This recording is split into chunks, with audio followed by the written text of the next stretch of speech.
Bonjour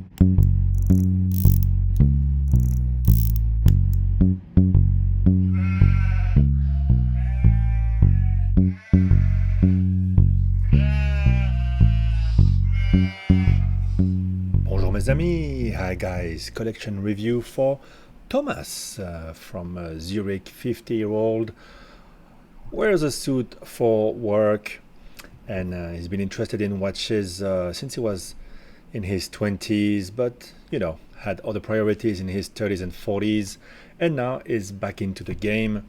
I always say you should have the money for 10 of them to buy one of them, although looking back, if I had put all my salaries into Rolex ever since I started working, maybe I would have done pretty good for myself, but then you would have done even better putting all your money into Amazon stocks or Apple. Anyway, Tomas tells me he really enjoys my videos driven by expertise and good taste, again, as well as my thoughtful and unbiased recommendations for other collectors. Well, I have to say to that well, obviously I'm no expert, but I try to get a lot of information, and I've accumulated a lot in the past few years, so always a pleasure to share and I give my opinion. What I like about these reviews is that you penetrate into someone else's brain a little bit. You see what they like, you see watches that you might have dismissed in the past, or that you are reconsidering just because you see them in someone else's collection, and sometimes it works really well, and people have different sense of style and want different things from their watch. So I think it's always very interesting to do these collection reviews and just share a bit what I think about them and where it could go. Usually it's from a visual point of view, because after all, the visual is the first thing, and then we think about the function and the quality. Bringing it all together makes it a great collection. Anyway, Tomas in his collection has an IWC Aqua Timer from 2005. The reference, if you care about it, is IW354807. That's his beater, super comfortable on a rubber strap, sturdy and suitable for all outdoor activities. That's a beautiful watch, I think, for outdoor activities. I don't care for Casio G-Shocks when I go play tennis. I play tennis, I wear my Speedmaster when I go to the beach, and go to the pool and all that, go on a hike with the kids. I'm going to wear maybe my Black Bay 58. I like to have a nice watch, and I think an IWC is really cool, quite a bit nicer than the ubiquitous, after all, G-Shock beater. Blancpain, number 2, Blancpain 50 Phantoms from 2009. A beautiful classic diver that is not a Rolex. Well, it's the OG diver. That's the original diver. What can I say? Really, really cool, and how refreshing that you didn't go for Rolex and the whole collection is Rolex less. It's a big departure from my previous review, which was Rolex heavy, and I love Rolex. I love because they're very usable and just very definitive in the styling. But here Tomas went for something very different, and the 50 Phantoms is as good a diver as you can find. Number 3, IWC Mark 15 from 2001. I think those are the good years. The reference is IW325301. That was Tomas's first proper watch, and hence has a sentimental value. He bought it as a daily wearer when he was a young professional. Can't go wrong with that. It is on a distressed leather strap from Hodinkee to give it a different look and feel. The watch, he says, has very limited wrist time right now, but and he doesn't consider it part of his core collection anymore. I don't understand why. The Mark 15 is such a classic, and the one here, it's not that the oversized versions of IWC has so many Pilot watches, but I like this one. Such a classic, just wonderful, one and done actually. To me, that is part of your core collection, but up to you. But definitely, I think it's a very important watch in the grand scheme of things. Then you have a Vacheron Constantin American 1921 from 2021. So exactly 100 years anniversary. It was a present from your wife for your 50th birthday. What a wife. That watch is gorgeous. I always stop in front of the VC windows to stare at the different versions of the American. It is gorgeous. So as you say, Thomas, the watch is absolutely stunning and special, but not too special, in white gold with a beautiful, I've seen them in person on the corner watch, actually, a brown calf leather strap that goes well with a suit, but also with jeans and a shirt. Wow, wow, wow. I love that watch. You can make a beautiful Vacheron only collection with this one, with the Corne de Vache, and an overseas for your sports activities. Just how can you go wrong with that? Beautiful gift. And finally, a Jaeger-l'écoulerez Master Control date from 2003, which was Thomas's wedding watch. And he says, while there haven't been any formal occasions for a while, this is a classic and clean business watch. Absolutely. Sometimes, when you're in a meeting, business, you don't want to attract too much the eye of the other people. And I think something very clean, white dial like this, white gold on a discreet strap, sometimes is the way to go. Already a moon phase sometimes attracts a lot of attention. I think this is a nice way to go. Now, Thomas has a question, and I'm going to read. I would like to replace the Mark 15. I will not sell it though. So I'm not sure what he means, to be honest. With a new watch that can be dressed up or down, closing the gap between the 50 Phantoms and the 1921. A Rolex Datejust would be in the sweet spot but ubiquitous. In general, I'm not a big fan of Rolex's brand image and design language. Most of their watches are simply too loud for me. I might reconsider my principle though for one of the quirkier, I'm gonna manage this one, models like a tonograph. Other options include the Omega Globemaster and Cartier Santos in steel. On the other hand, all these watches have a long heritage, like the majority of my portfolio. This might be the right time to consider a truly modern watch.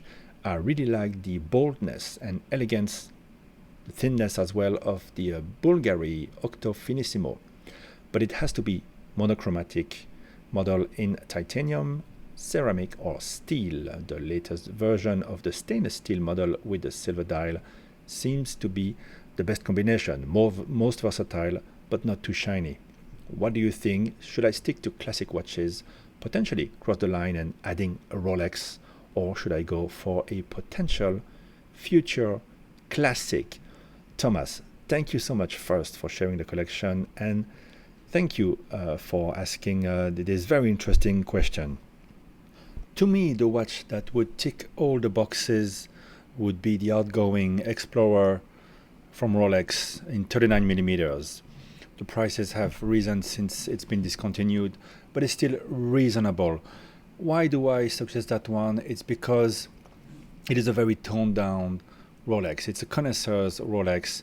It is sporty but still wears great with a business attire, and you've got great lume. It would be a great replacement, although I don't want you to replace your Mark 15 in any way, shape or form. I think it has a place in your core collection.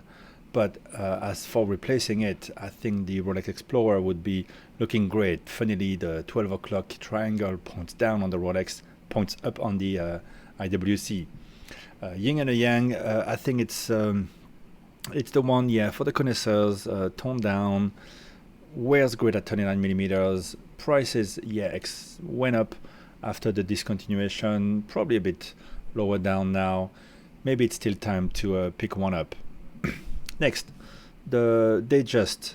Yes, it is the icon of Rolex, especially with the fluted bezel, which I don't think would work in your collection. But consider the one in the smooth bezel with the oyster bracelet, the best bracelet in the business. Black, blue. My favorite would be the slate dial with the Wimbledon dial. the numerals are not green, they are black with the surrounding green, so sometimes it's very discreet. It adds a little bit of color, it adds Roman numerals in your collection, something slightly different. I think the Datejust 41, they made it so slim, it wears so perfectly, you have the adjustment in the clasp. It is in a league of its own. I think that would really work well in your collection. Yes, it's the ubiquitous brand and the icon of the brand, but do yourself a favor and go try one, because they're so slim, they wear so great. There's just no comparison. The Omega Globemaster, it was supposed to be the competition for it by Omega, and it's a beautiful watch. It's a wonderful watch. The simple one comes with a bracelet. Unfortunately, the interesting one, the annual calendar, with those interesting, quirky, handwritten months on the dial, the pen dial. Unfortunately, that one doesn't seem to come on a bracelet. Maybe there is an option for it. That one is interesting, but definitely you would want to get that one at, if possible, half the retail price point. And it would keep your collection Rolex free. It's true that adding a Rolex maybe not something you want to do, and that's why I think first the Explorer, because it is the Rolex for people who don't really want to have that Rolex branding in the collection. Globemaster, try one first. To me, it's always a bit slightly too modern. The Omega watches like the Aquaterra, they're very good watches, but Rolex is just a bit edging it in every possible way. But if you find one in a great deal at a used dealer there in Zurich, I'm sure there's many of them, why not? It's still a beautiful, wonderful watch. The Tonograph, the Thunderbird, they're pretty small in diameter. Interesting watches. You can have different colors, but I think it's a bit too quirky, too out there for your style. Next, the Cartier Santos and Octo Finissimo. Santos will wear pretty easier than the Finissimo, which is a bit broader, a bit flatter. Could even hurt your wrist bone. Careful there with the Octo Finissimo if you have a protruding wrist bone, and it's also very futuristic, while the Santos is still very classic, but it's fairly shiny and flamboyant, not that different from a Rolex Datejust with a fluted bezel, to be honest with you. And nice bracelet, easy to remove the links, change it, swap it for something else, for a rubber or a leather strap. I don't love it, and I feel that Cartier and Bulgari will always come back with a slightly different version. If I was to choose one, first I would go try one, and especially in the case of the Bulgari, I think if you try it, you will know if it's a resounding yes or if it's just a no. I think it looks cool. It's something that's appealing to the watch aficionados, but is it still a fashion watch? The thing with Bulgari, with Cartier to some extent, but certainly with Louis Vuitton or Chanel, they've all purchased quality watchmaking houses, and so they can all come up with a minute repeater, tourbillon, chronograph, GMT watch. Does that make it as good a watch, as serious a watch as the classic watch brands, or is it still a fashion watch? The Bulgari, sometimes I look at it, I think it's interesting. Sometimes all I see is a fashion watch, and I don't really imagine you wearing a fashion watch. Cartier, likewise, it's a jeweler. Of course, Cartier watches are iconic, but you have the Vacheron already in that in a different kind of shape, non-round shape, and it just edges any Cartier you can imagine. The Santos, yes, it's the more sporty one, but I don't really see that all that much in your collection. I think it's going to take a bit too much the limelight. You want something that's still fairly toned down and monochromatic. So yes, do scratch that itch. Go try on the Bulgari Octofinissimo. My favorite would be the chronograph GMT. I think that's cool. It's gray on gray. See if it fits on your wrist. And it's also very thin, so it might feel too thin, too flimsy. It's not going to be as solid as a Rolex, that's for sure. And finally, I have to mention the Speedmaster. You don't have any Omega. The Speedmaster is such a classic. I would go for the outgoing version, the 1861. Doesn't cost a fortune. It's just so good. Very strong bracelet, simple, black and with some gray tones. Good lume. Is very good. Overall, my favorite, I think, the outgoing Explorer. I'm very lucky to have one. I think the one that fits the bill for you. It's a Rolex. That's not a really very flashy Rolex. It's a nice replacement, or at least complement to your IWC Mark 15, which definitely has to stay as a core watch. Don't dismiss it. It's a wonderful watch. After that, I think the Wimbledon dial is going to be a future classic, because you seem interested in having classic watches, and your collection is built on classic names, classic brands, classic models.